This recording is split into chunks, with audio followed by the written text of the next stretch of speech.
અત્યારે અમે કલેક્ટર સાહેબને મળવા આવ્યા હતા. અમે તાંદલજા વાસણાભારી વિસ્તારના રહીશો છીએ. અહીંયા ત્યાં આગળ 209 નંબરની સર્વે નંબરની એક પ્લોટ હતો જે ટોટલી હિન્દુના નામનો હતો અને એ હિન્દુઓની વચ્ચેનો પ્લોટ છે. એની અંદર એટલે એમને 5-7 દિવસ પહેલાં ખબર પડી કે ત્યાં સાફ સફાઈ કરવા આવ્યા ત્યારે કે ત્યાં મુસ્લિમો માટેની સ્કીમ મુકાઈ છે. એટલે અમે તપાસ કરતાં અમને એવું ખબર પડી કે એની અંદર 2 હિન્દુ ભાગીદાર છે અને 5 મુસ્લિમ ભાગીદાર છે. એટલે અસાનધારાની પરમિશન હિન્દુ વિસ્તારમાં હોવા છતાં પણ કેવી રીતે મળી અને ત્યાં મુસ્લિમોની સ્કીમ કેવી રીતે આવી શકે? એટલે આની પાછળ કોઈક ષડયંત્ર થઈ રહ્યું છે.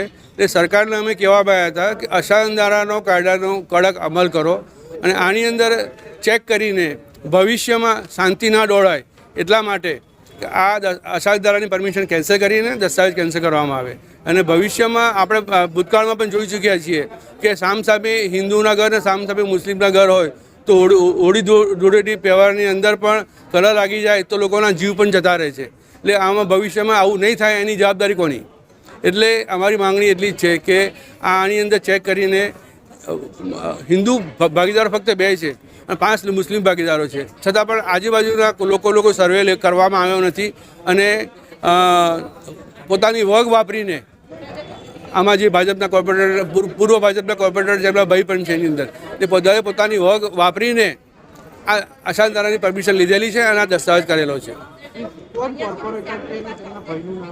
વોર્ડ નંબર 11ના કોર્પોરેટર છે ચુડાસમાભાઈ, એમના બ્રધરનું નામ એની અંદર ભાગીદારી પેઢીમાં છે. પરેશ શાહ સાહેબ, અમે ત્યાં લગભગ અમારી 40થી 50 સોસાયટી છે, તમામ હિન્દુ સોસાયટી છે.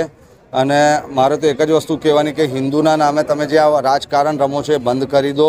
અને આ રાજકારણમાં હિન્દુઓને જે પીસવાનો ધંધો ચાલુ કર્યો છે આમાં અમુક હિન્દુ નેતાઓનો પણ હાથ છે કે ત્યાં આગળ જે તાંદલજા વિસ્તારની અંદર અમારા ત્યાં અશાંત ધારા લાગુ હોવા છતાં બી અને આ લોકો ખુલ્લા દિલથી અને ખુલ્લી રીતે જે મકાનો બનાવવાનો વ્યવહાર ચાલુ કર્યો છે, જમીનો સાફ કરાવીને આ બંધ કરાવી દો.